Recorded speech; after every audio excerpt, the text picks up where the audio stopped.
Okay. Joining us to discuss this is Executive Director of OneVoice Europe, a charity working with Israel and Palestine to achieve a two-state solution. Hello to you. Thanks for joining us, John, on Sky News this afternoon.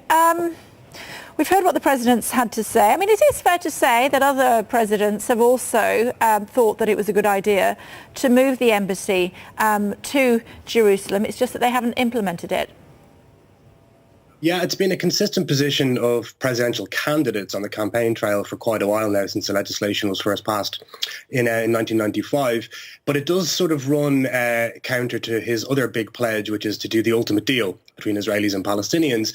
And just from a purely policy perspective, from the US interest, it seems to have set back that priority pretty considerably with the cancellation of Vice President Mike Pence's visit this week, and also the US looking more isolated than it has for a very long time at the most important international institution. Do you think it's actually going to happen? The movement of the embassy itself, you mean? Yeah. Because it was, I just started off by saying lots of other presidents have not actually gone as far as him, but they have certainly suggested it's a good idea. They have, but also the State Department has clarified that they don't anticipate the embassy itself is going to be moved before the next presidential election. So like a lot of things that people associate with President Trump, there's an awful lot of sound and fury and there's an awful lot of headlines, but the policy change isn't really all that tangible. What we do see is enormous fallout for Israel, fallout for the Palestinians, and fallout for the US's diplomatic credibility internationally, and not for much material gain. The Israelis would love to see the embassy move to Jerusalem. That doesn't seem to be happening in the short term. They've seen their relations, which had been improving with the Gulf regimes, retreat a little bit because of the international reaction to this. And a lot of people in Israel, certainly the right-wing government, would prefer the world not to be talking about the Israeli-Palestinian conflict. And today in the General Assembly, that's exactly what we're talking about as a result of President Trump's intervention. So I'm not sure from that perspective whether it's been that successful a policy. Although, John, we did hear, did we not, from the Palestinian aspect, from Hamas, that they were saying that if this did go ahead, if he did make this statement, then there would be blood and fury, and that hasn't really materialised.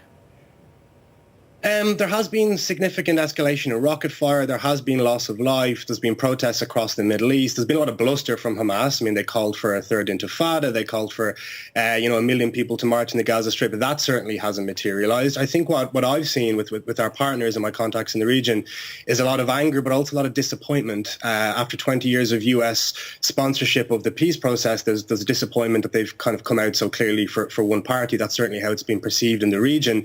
And I think outside of the Palestinian territories, we've seen an awful lot of anger in Arab countries and Muslim countries more broadly, and it kind of illustrates how sensitive an issue Jerusalem is. I wouldn't be looking to Hamas for my lead with regards to what the likely reaction will be within Palestinian civil society, but there are very many young people who are looking at this decision and are making decisions themselves about how they see US involvement in the conflict being maintained or not in the future, I think. We've seen the French president be quite vocal, haven't we? He has been on the phone, we believe, to President Trump to say that he's not at all happy about this movement, the suggestion that the embassy should be moved to Jerusalem. Do you think the Brits have done enough?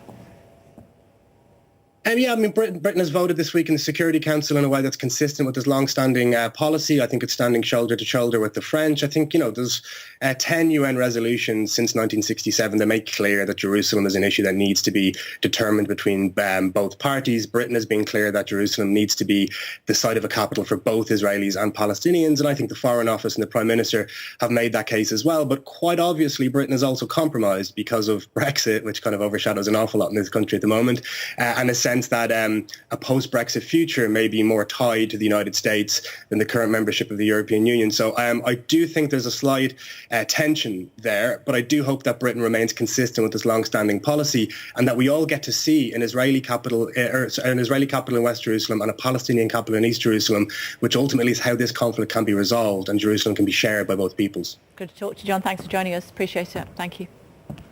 Still to come, very latest sport for you, including